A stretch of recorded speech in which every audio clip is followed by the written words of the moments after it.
কোনটা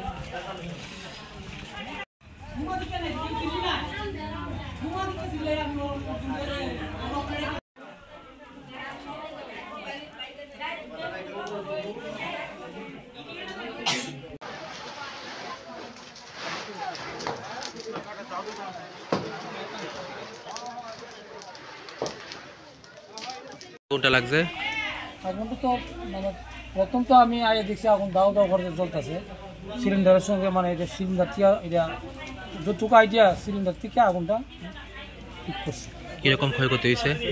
ক্ষতি তো আমার মনে হচ্ছে তো কমপক্ষে 10 লক্ষ টাকা হইব, কারণ কোনো জিনিসপত্র তার কিচ্ছু নেই, কাগজপত্র থেকে ধরে স্বর্ণের জিনিসপত্র যা আছে কিচ্ছু নেই, সব তো ধ্বংস হয়ে যাবে তার ঘর সুদ্ধা। ফায়ার সার্ভিস আইছে পরে? হ্যাঁ, তারা বাড়িতে 2-3 এমপ্লয়ি আছে, এরা সমস্ত কাগজপত্র সব শেষ। ওই তো কাগজপত্র অবস্থা। এটা কার বাড়ি? এটা সুজিত দেবনাথের বাড়ি। কোন জায়গা এটা? বাসুদেব বাড়ি, ভুল ঘোষণা।